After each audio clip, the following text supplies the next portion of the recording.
This is the first of two games I played against the same opponent, and he opens with e4, my usual g6, d4, bishop on g7, bishop on e3. It's not standard, but it's playable.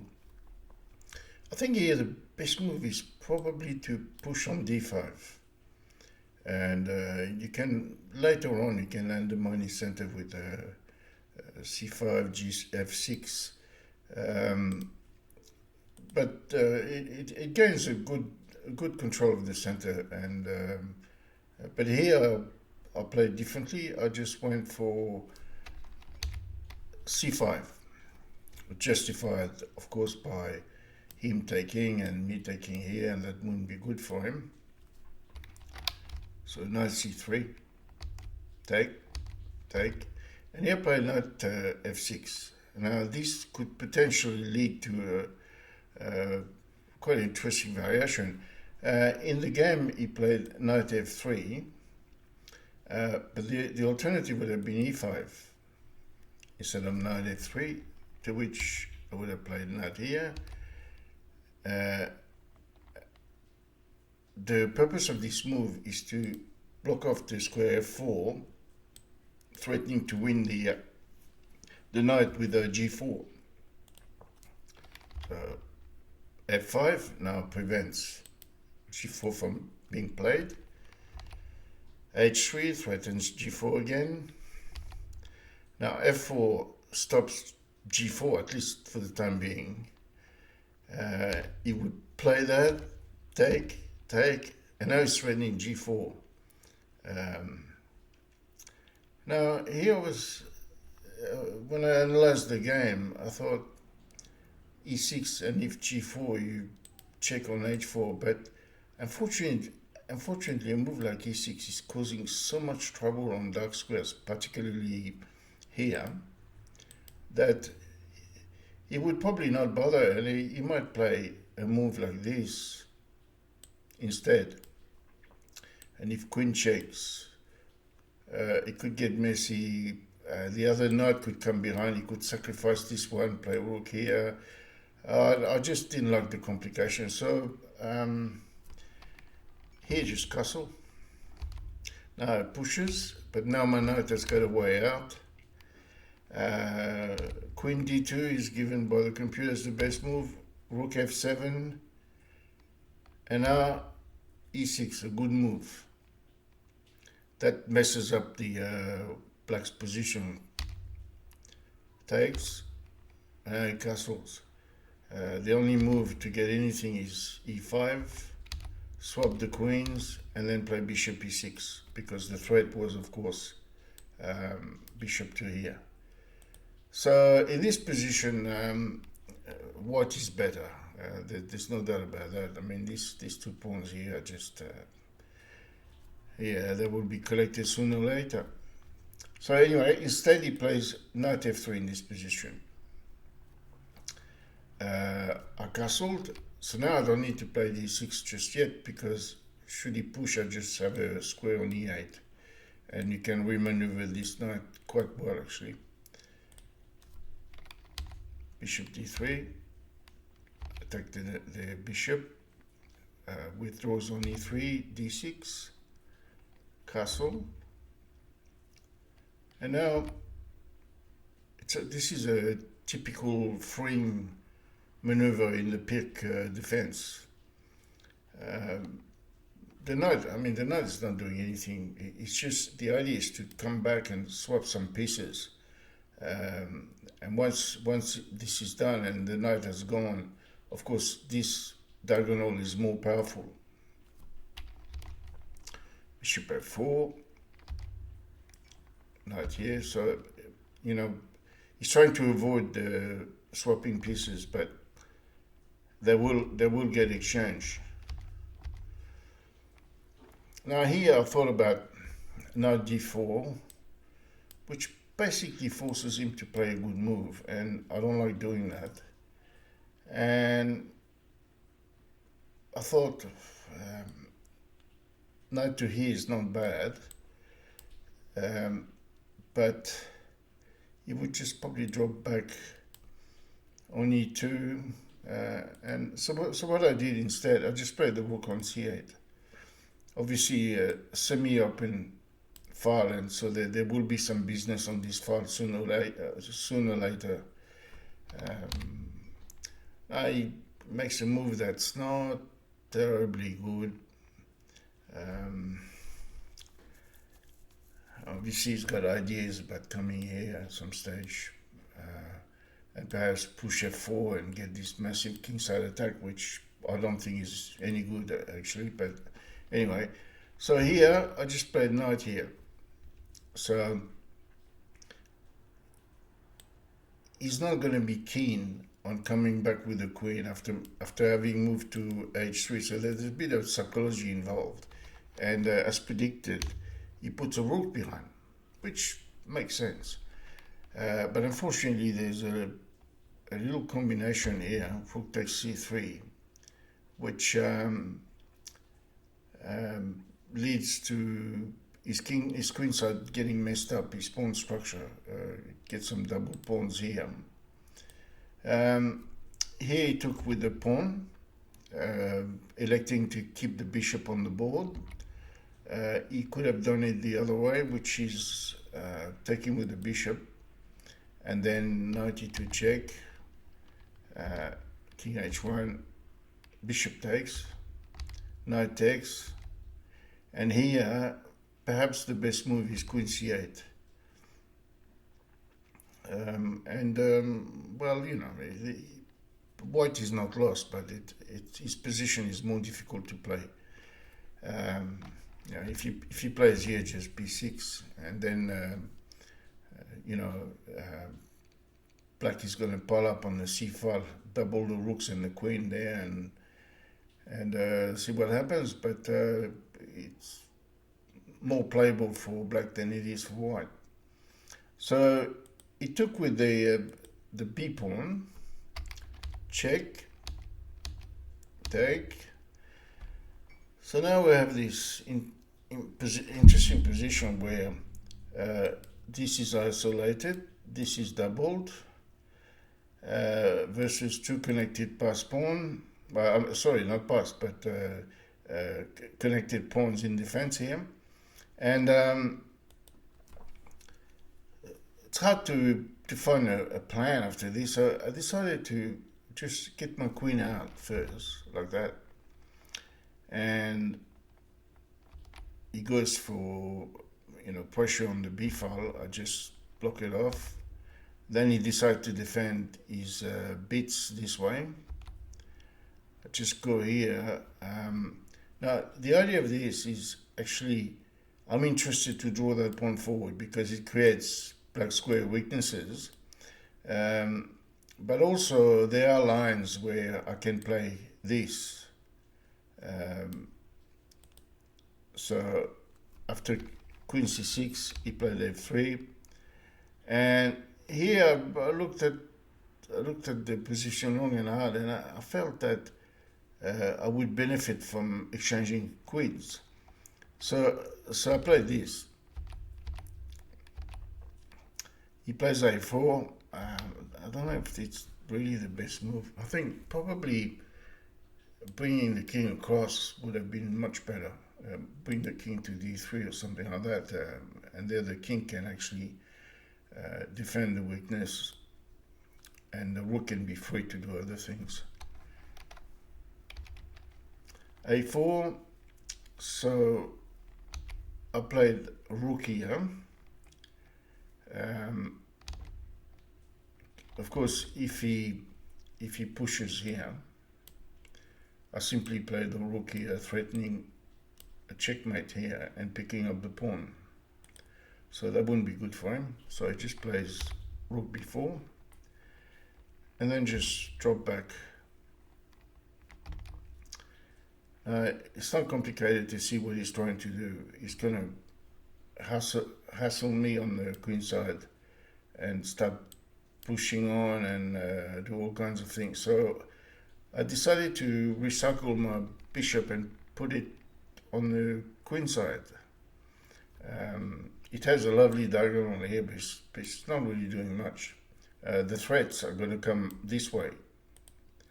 So I played the move, which is probably best, bishop here. Here, it was not clever to put another pawn on you should have played something else, like expand, like g4 or something like that. Here I played bishop here. It was expecting me to come back or something like that, after which he can play the bishop here himself. But this is a fight for this diagonal, and he's not winning it. g3, threatening the king to g2, and then my bishop would look really sad and sorry. Rook drop back, king up, bishop here. So I've achieved the position that I wanted to shoot for. The queen drops back, king goes towards the queen side. He expands on the king side. I keep moving there, and now I don't want him to have this break here. So what I do is I play h5 myself. It's relatively safe as a move because he doesn't have a piece that can attack on white square, except the king, of course, and the rook, but the rook is busy on the other side. But in those positions, you have to be careful. You have to watch out that he's not going to be able to shift his rook and play his rook here and win your pawn. King up, we stop the king from entering. He challenges the pawn. Of course, he would love if pawn takes, bishop takes, he's in heaven. He's got all sorts of moves, pushing here, and then eventually will infiltrate with the king and pick up the h5 pawn. f6, pawn takes. Now here I took with the d pawn to avoid him being able to shield his king from the rook check with his bishop on g5. There was another way, which I think is still winning. If the pawn in the game I play this, but if the other pawn takes, if f takes c5, you can play bishop g5, rook here. This is an example variation given by the computer, and that's Plucky is doing quite well here. So we get back to the game where d takes c5 got played. D takes e5, king f3. Now the rook comes into play. a5. So he has to create counterplay on the other side. He can't just sit there and wait for me to come into g4 and win the pawn, because as we will see here, the bishop dropping back doesn't work for a simple reason, which is the check here, and he's got no way of defending the e4 pawn. So he takes on b6, and now we capture, and now he's got to make decisions, and he probably made the right decision, which is to challenge the bishop, and therefore he's gonna, I mean, of course, I played rook takes h4. Of course, the mistake you want to avoid is to take here, and then you've lost the pawn, and he's got a pass pawn. So takes, check, and we pick up this one. I decided to advance my pawn to keep his king busy away from the action, so I'm happy to have his king there. And now, well, there was two plans, and it's actually quite hard to pick which way to go. I went to d7, but there was a continuation that's far more risky in my opinion, which is going on f7. Rook comes down, and keep going up. Now here, the threat is rook c2 check. So he's got to possibly do something about it, so he can check here. Same threat. He moves the rook up, threatening to take the pawn, with the understanding that if this rook checks here, he will go on the back rank, and this rook can safely challenge the potential mating threats of the king coming here with the rook on c1. So rook c2, and I take the pawn. He takes mine. In that line, we have now this. As I explained, he's got a check to challenge the threat of checkmate here. And then the king goes to f4, and the rook can defend. Now, he doesn't have a lot of good moves. King to f2 is possibly the only way. Here, after this, there's a blunder you've got to avoid, and that's the check here. Because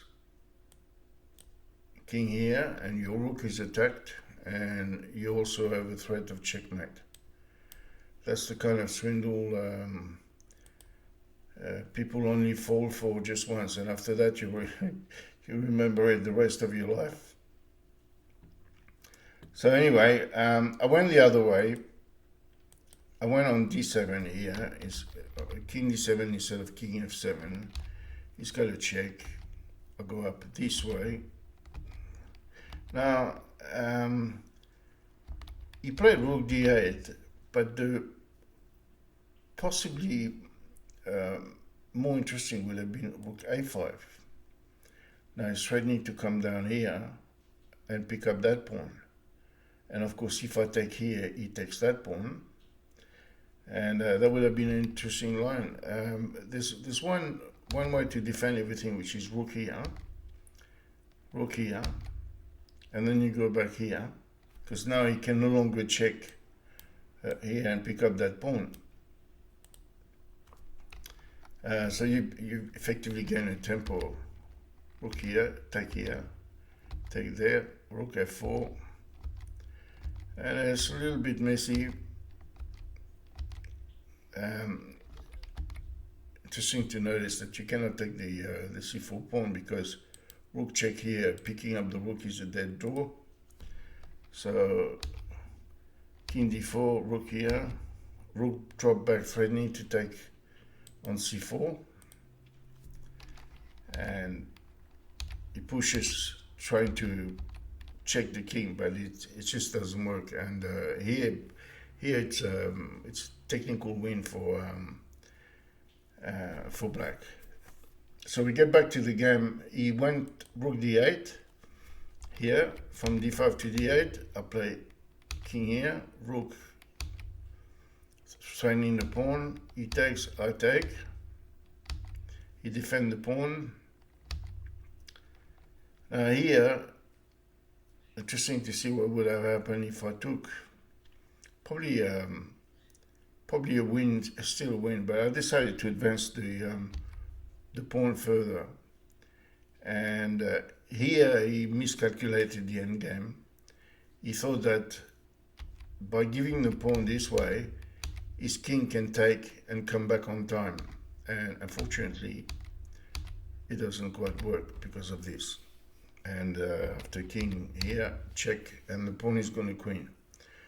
So once again, it's a fine line between pleasure and pain, especially when you play the endgame. So watch out, know your endgames, and play very, very carefully when you're in the middle of a position where there are very few pieces. That's where all the possibilities explode on the board.